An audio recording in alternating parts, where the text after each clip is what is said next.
Today we're going to learn about industrial microbiology and substance production. This is lecture 2. Now we're going to study about it. Fermentation can be divided into two main processes. Number 1, upstream processing, and number 2, downstream processing. We're going to learn both in details about upstream and downstream processing. Now let's start with the concept of upstream processing. So what we do in upstream processing, we get the clear for doing upstream processing we need clear idea of the product. What product are you processing? For example, it could be protein, right?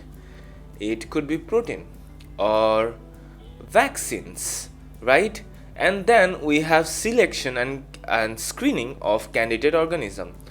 So for example, if the organism, for example, it is a bacteria, let's take it as a bacteria. I know it's such a bad drawing, but stay with me. This is a bacteria. Is it producing a desired product, right?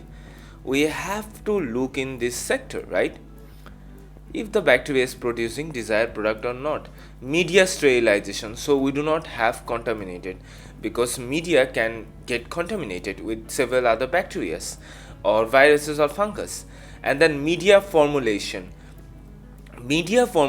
depend on the bacteria you are choosing. For example, some bacteria require different nutrients for them to survive and grow. And then we have fermentation. As you can see in the upstream processing, we have vector construction, strain selection, then media optimization, then we have fermentation. So what is downstream processing? Downstream processing is product extraction. For example, if the product is intercellular products, then its cells should be lysed, and the recovery, purification and polishing and packaging, how the product is polished and packaged.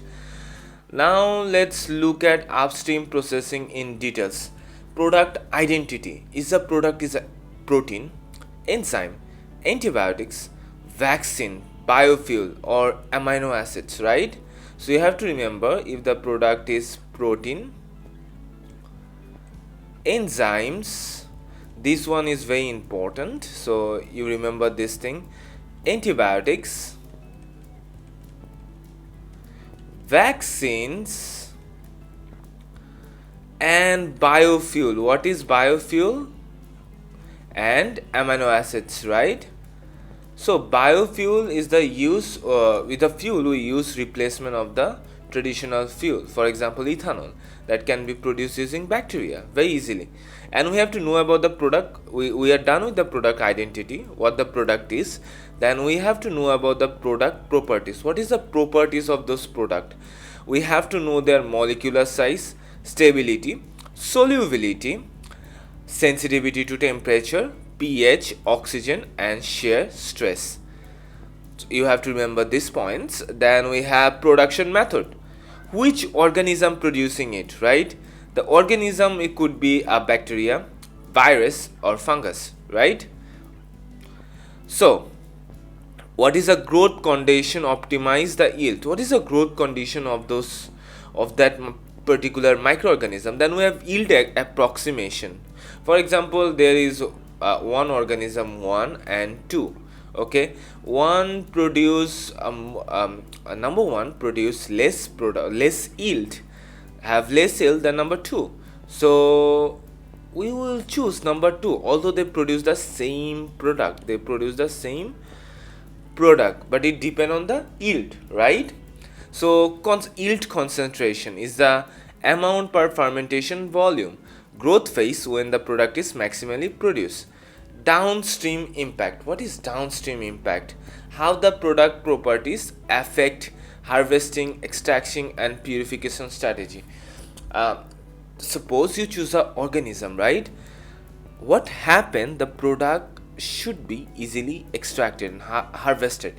It shouldn't be that difficult, right? If the process is difficult, it will get complicated and the production cost will be higher. Okay, now we have the important point of upstream product, which is selection and screening of candidate organism. isolate organism from different environmental sample and select organism known to naturally produce the desired product. So what scientists usually do, they screen the environment to find a suitable bacteria that is producing the desired product naturally. Okay, select the stop strain by screening them in more detail based on growth rate, byproduct formation, pathogenicity, genetic stability, nutrient requirement, resistance to environmental stress. Let's revise it again. So to select a top strain, because there could be multiple strain that produce the same product, we need to consider the growth rate, byproduct formation. If the organism is producing more byproduct, it is rejected, because that byproduct has to be removed. We have to look about the pathogenicity. If it is pathogenic, then the strain wouldn't be used. Genetic stability, if the strain is not genetically stable, then it is rejected automatically. The nutrient requirement, does it use low source of carbon? Then resistance to environmental stress. These are the point you need to remember. Then it should be culture in a suitable medium, subject to improvement protocol to find out the optimum pH, temperature, oxygen requirement, cost effective carbon, as I have said, energy sources, along with other essential nutrient, storage conditions, stability after long term preservation, to maintain the availability of the strain to produce huge amount of product. It might sound complicated, but it is very easy. For example, it tells us that after you select a strain, it should go through a improvement protocol, so that we can get at which oxygen concentration they work best, optimum pH, and is they using cost effective carbon, right?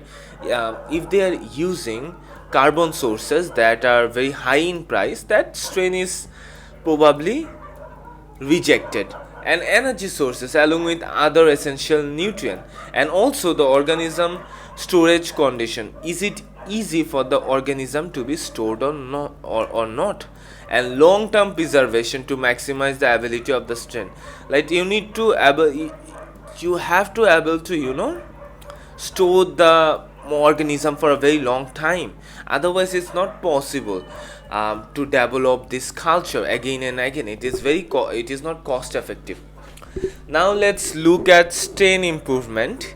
Strain improvement can be done using mutation, recombinant DNA techniques, to improve its productivity. We can proceed mutation.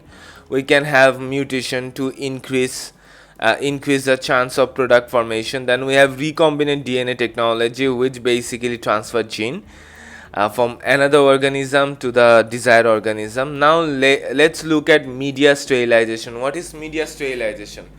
Sterilization of fermented media is very important. Without sterilization, media can get contaminated, which can lead to lower yield of product and inhibit product synthesis, or product can be altered. So what this basically means, say media should be sterilized so that it remove all the contamination, so that the yield of the product is more, because more microorganism is grown, so there isn't competition. For example, over here it has an unsterilized media. For example, there is a lot of contaminant, let's say contaminant 1, and we have our own microorganism, that's our strain, and we have contaminated organism.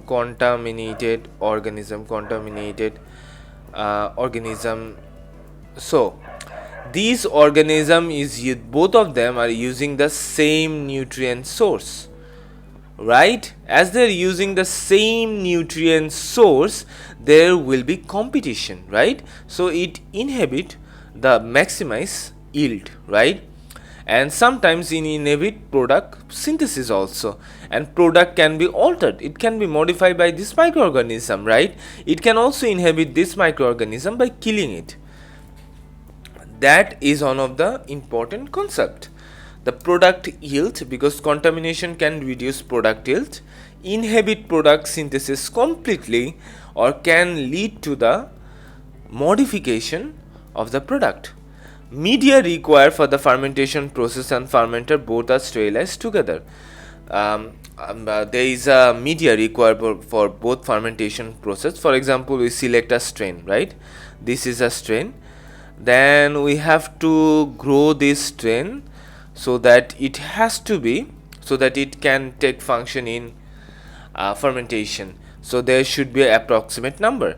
Then in the fermenter there is also a medium. So both of this medium should get sterilized. Sometimes fermenter and media sterilization are separately.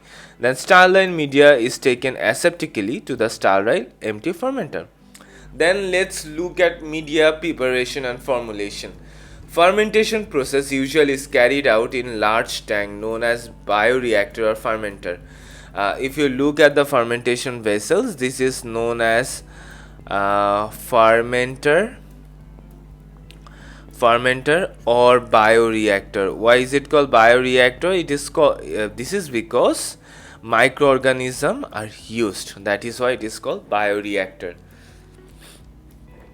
Then we have inoculation of organism into the media and optimum condition together with the nutrient are supplied for growth and multiplication of microorganism inside bioreactor until the completion of process. This simply mean ideal environment are created, ideal condition or optimal condition are created in the media, in the fermenter, so that microorganism can grow and multiply efficiently, right? In addition to mechanical part which proper condition inside the tank, there is aeration. What does aeration do? Provide oxygen. Cooling, agitation. Agitation means the roller, as you can see, the spiral that is moving, right? Mixing and mixing the medium at a particular rate, right? So that the whole thing is homogenized. So what we learned, there are several mechanical part. We have aeration which provide oxygen, cooling to remove heat so that particular temperature, optimum temperature can be maintained. Then we have agitation, which mean the mixing the media so that it can get a homogenize, right?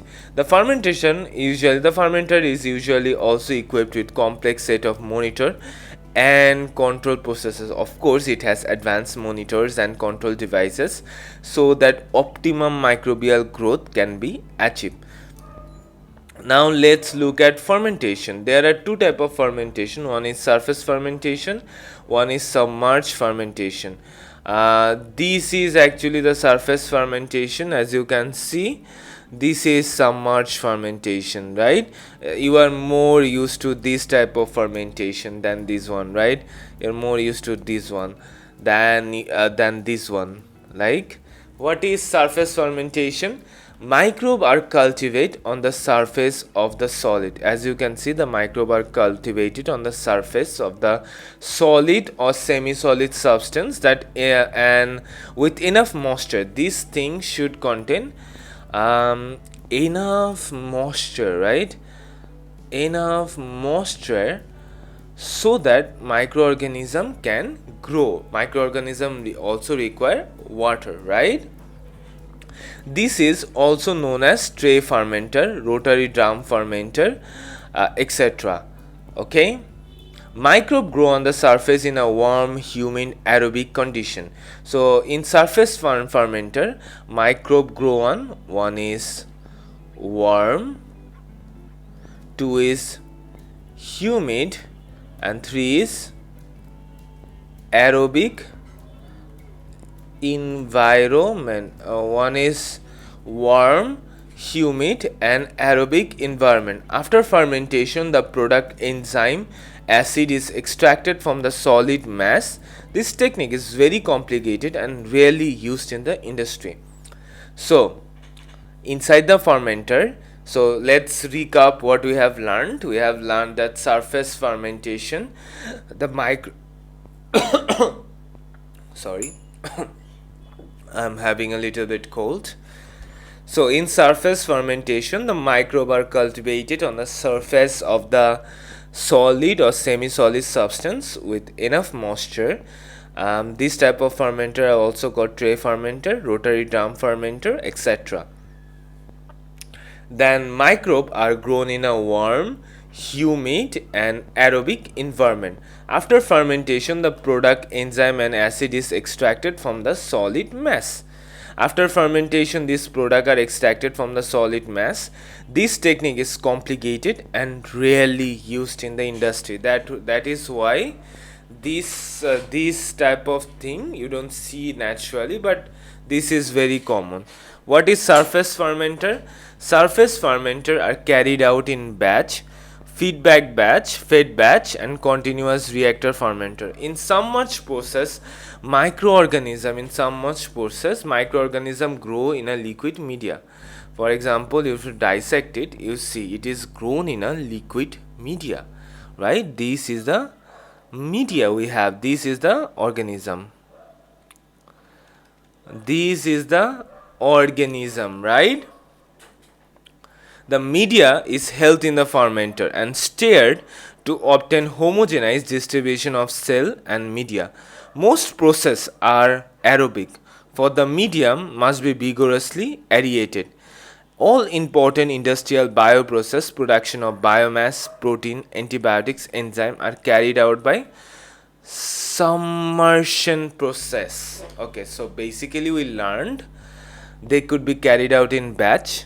For example, no extra nutrient source or culture is added to the submerged fermentation, or they could be in fed batch and continuous reactor where the nutrient and other essential supply are continuously supplied to the fermenter. In submerged process, microorganism basically grow in a liquid media, and it is aggregated to produce homogeneous distribution of cell and medium, right? And the most process are aerobic, so it is stirred vigorously, so it get a homogeneous concentration. Now let's look at downstream bioprocessing. Downstream bioprocessing refer to a series of steps involved in recovery and purification of biological product. Downstream processing is nothing but the refer to the steps for recovering and purification of biological product. The step involves recovery and purification of biological product, okay, such as protein, enzyme, vaccine, biofuel, etc. Such as protein, enzyme, vaccine, biofuel, etc. Right? In the primary aim of the efficiently, reproducibly, and safely recovering target product, their primary goal is to aim is efficiency, efficiently remove the desired product, and reproductivity. It should be have a reproducibility. Reproducibility means this process can be repeated again and again and safely recovering, so we do not lose the desired product or damage the desired product. The target product may be recovered by the processing by the cell and spent medium depending upon whether the intercellular extraction of product. As the product of fermentation are usually found in complex mixture of dilute solution, they need to be concentrated and purified. This product that is produced need to be concentrated and purified.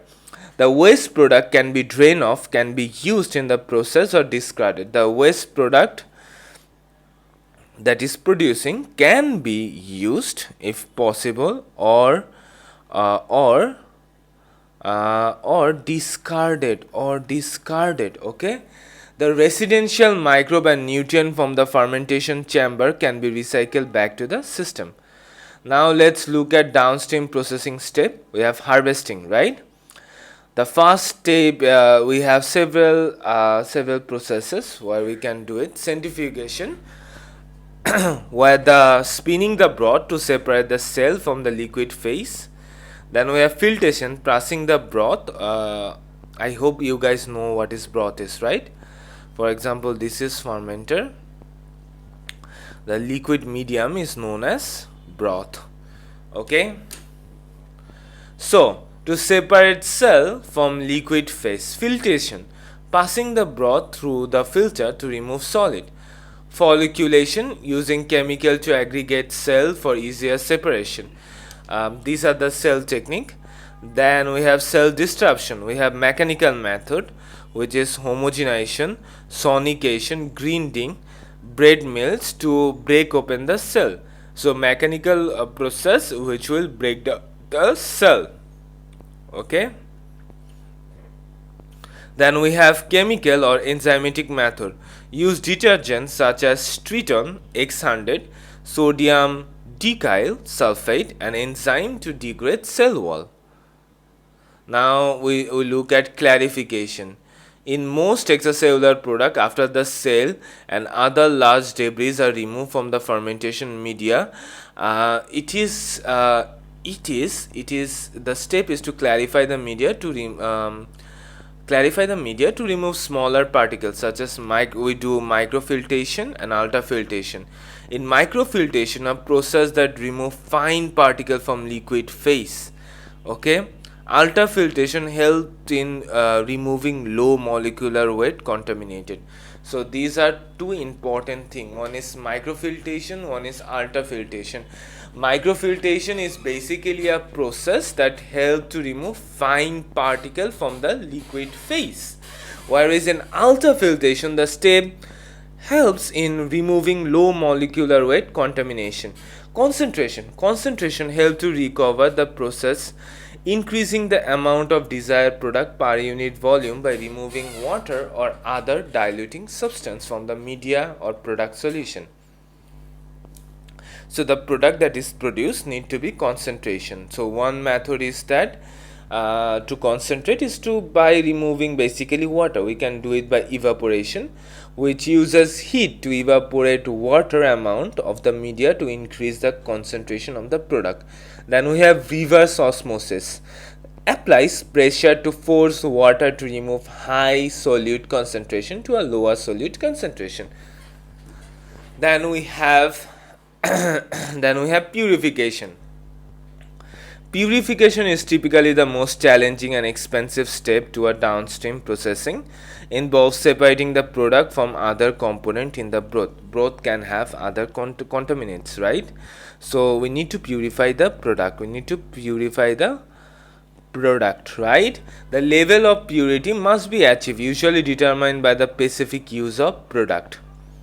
We have chromatography, which have affinity chromatography that selectively bind the products to a solid support and then extract it. We have ion exchange chromatography. We have size exclusion chromatography. Then we have precipitation, adding salt or organic solvent to precipitate the product. This is, I think, most cost effective method. Then we have electrophoresis, which separate the protein based on their charge and size. Crystallization, the product precipitation out of the solution in a form of solid crystal. Formulation and final processing. Okay, the purified product is then formulated into the final product. This may involve lyophilization or freeze drying to stabilize protein, enzyme, and other biological product. One process is lyophilization, which basically is freeze drying. Which is basically freeze drying. It stabilizes the protein, enzyme, and other biological. Sterilization, to ensure the product is free from microbial contamination. Buffet exchange, changing the media of the product storage. Quality control, we can ensure quality control through spectrometry, Western blotting, and mass spectrometry, right? packaging and finish trial. Finally, the purified product is packaged for 1. To store the product, especially if the product is sensitive to temperature or environmental condition. To maintain sterility of the product powder or liquid form final. So basically, the purified product is packaged to store the product, especially if the product is sensitive to temperature or environmental condition, right? The product okay, then we have sterility of the product, then we have this thing, the granular liquid form of sterilization. Then we'll go through field trial. Field trial is basically the real world testing phase, where operating condition, lab access to performance, effectiveness, stability and safety. Example of biosterilization field trial is objective: test nitrogen fixing ability of azospirillum or maize side the farmer field into agro. So basically these are the implication of biofertilizer, right? Now we need to have a approval, right? We need to have a approval from FDA, EPA, EFSA, FSAI and VSTI. This is like a standard approval agency so that your product can get into market. Your product can get into market easily, right? Now we have marketing. For marketing, we should have few points. Who needs the product? What problem does this product solve? And what are competitor offering? Product position, highlight benefit, for example, co-friendliness, cost effective, branding and messaging, pricing strategy, setting a competitive price, distribution planning, decide on how to deliver the product, promotion, advertising, attending industrial expos and scientific publication. Then we have sales executive, direct contact with the industrial via distribution agreement, tender, bulk procedure, etc. Now we have fermentation factor affecting downstream processing. For example, the properties of their morphology, folication characteristics, size, cell wall rigidity, and this factor have major influence on the filterability, sedimentation. The process of fermentation byproducts such as organic acid, endotoxin, volatile compounds. The media impurities such as residual media component, residual protein, nucleic acid derivative from microbial cell, fermentation additives such as antifoam to prevent the foam formation. These are just like a factor, just note it and memorize it. So we will keep our lecture up to this one. Please do subscribe to my channel. This is like a simple flowchart where you have, this is one of my first lectures, so I'm feeling a little bit awkward, so see you in the next class. Bye bye.